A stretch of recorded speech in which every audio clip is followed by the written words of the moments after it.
Psychology کے مطابق اگر کوئی شخص بہت ہنستا ہے اور وہ بھی فضول باتوں پر تو وہ اندر سے خالی ہے۔ اگر کوئی شخص بہت زیادہ سوتا ہے تو وہ اداس ہے۔ اگر کوئی کم بولتا ہے اور تیز رفتاری سے تو وہ بہت گہرا انسان ہے۔ اگر کوئی شخص بہت کھاتا ہے تو وہ پریشان ہے۔ اگر کوئی شخص بات بات پر رو پڑے تو وہ نرم دل اور معصوم ہے۔ اگر کسی شخص کو رونا نہیں آتا تو وہ اندر سے کمزور ہے۔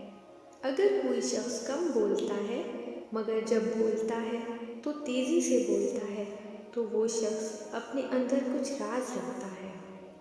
اگر کوئی شخص چھوٹی چھوٹی باتوں پر بھی غصہ کرے تو یقیناً اس کو محبت کی ضرورت ہوتی ہے۔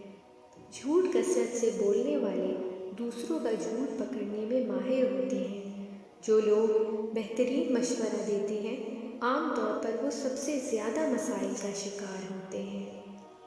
رونے والے لوگ اکثر نہ رونے والے لوگوں سے زیادہ مضبوط ہوتے ہیں۔ اگر آپ کو بلندی یا پانی سے ڈر لگتا ہے تو آپ اعصابی کمزوری کا شکار ہیں۔